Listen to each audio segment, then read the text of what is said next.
Welcome to Forest Namesake. So glad to have you here on Valentine. This is my mom, Martina.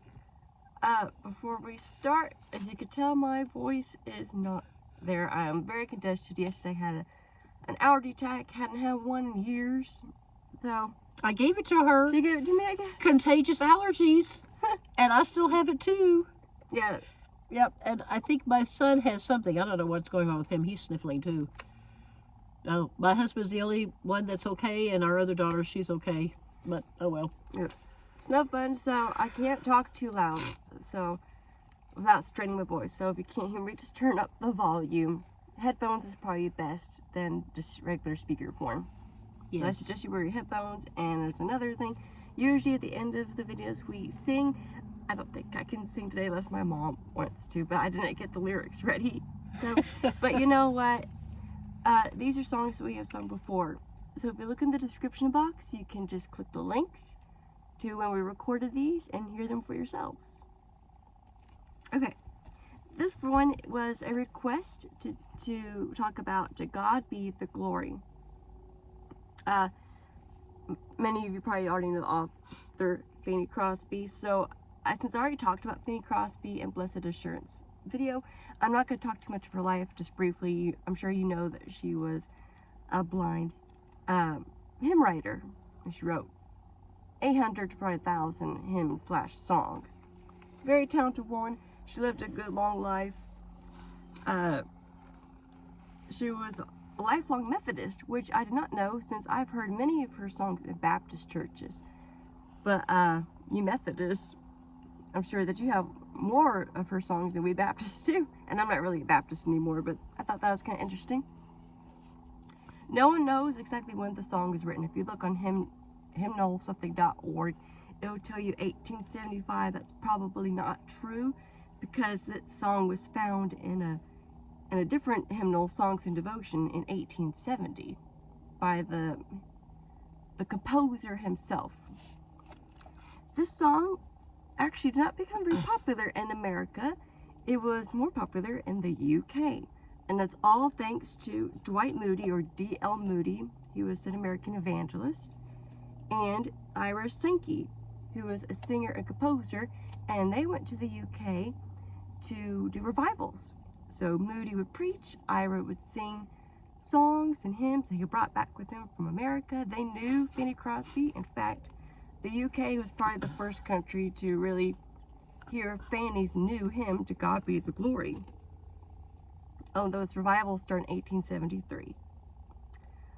So it was almost forgotten in America until 1954. So that's a long gap.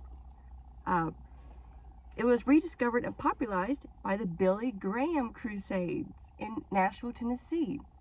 But before Nashville, Cliff Barrows, he was the song leader for Billy Graham, and they were doing a crusade in London, England, in 1954. Some were brought up, maybe you can sing "To God Be the Glory." It's very popular here in the UK. They sang it, kind of became the theme song. They almost sing it every night of the crusade. And Cliff Barrows and Billy Graham loved it so much, they brought it back with them to America, reintroduced it to its original country in Nashville, Tennessee, and since then many people and churches reintroduced it in their own congregations. And so it's popular in America once again. Nice. I didn't know that. Me neither. That was fun to learn about. You have anything else to say That's about that? it. That was a lot of information. Valentine always does a really good job. No. Yes, you It was do. only about 2 minutes long. Was it? Nope. 4 minutes But long. remember we talked before that. Oh, that's right. Okay. Okay, well, I wanted to do Standing on the Promises. And believe it or not, when I looked it up on I went back to our old songs. That's how I was kind of going to decide on, okay, which hymn am I going to talk about? And would you believe that "To God Be the Glory" and "Standing on the Promises," they were kind of close to each other. We did it around the same time period, so that was kind of neat. And they're both upbeat songs. This song was written by, or hymn rather, was written by Russell Kelso Carter. Kelso, that sounds familiar. Russell Kelso Carter in 1886. And he wrote both the lyrics and the music, That's talented. yes, to the song. He was saved at a very young age, and he got a degree in civil engineering, and then became a professor of chemistry and mathematics at the Pennsylvania Military Academy. Very intelligent man.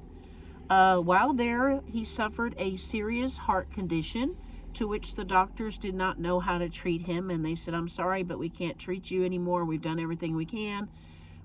And and he was only 30 years old at that time, and so he just brought his burdens to the Lord and asked God to please heal him and comfort him, and then he promised to God and said, I will be of service to you. Just please heal me, and I will do whatever service you want me to do for you. And so he wrote the hymn during that time, and would you believe he lived another 49 years after that? Oh my goodness, wow. You know, I've never known God to be a kind of a deal maker. You know, people say, I'll do this for you if you do this for me, kind of thing. And I've heard other people say, I promise I will do whatever you want me to do, God. I will serve you for the rest of my life. I've heard other people say that too, but I'm just wondering how many of those people have actually kept their promise, you know. But, and would you believe that eventually he also became a medical doctor?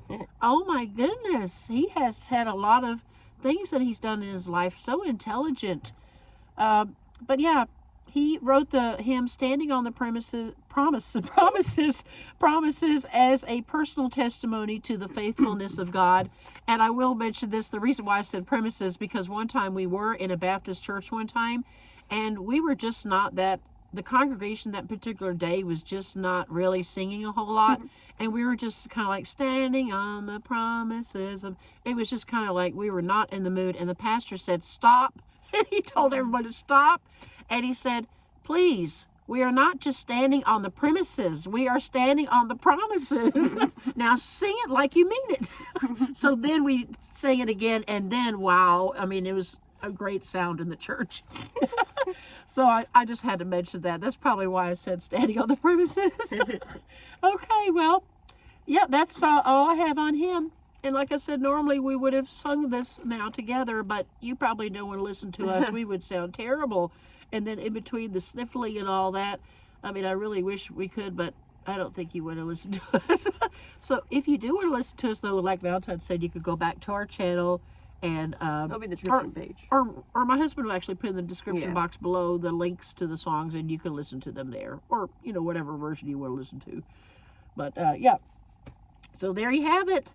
Hope you enjoyed this episode of Behind the Seeds. And again, we really appreciate y'all giving us suggestions of what to talk about, and continue to do so. That would be awesome. And maybe even some songs we have not done on the channel that are considered to be hymns. I think we're trying to keep it to hymns, since it is called Behind the Hymns. Right. And when we run out of hymns, we could do gospel songs if you want. Yeah, exactly. Right.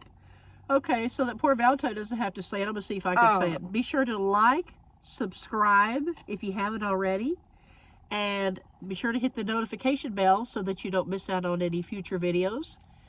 And we hope to see you again on the next Behind the Hymns, or whatever video comes next. Okay? All right. Bye. God bless y'all. Bye-bye.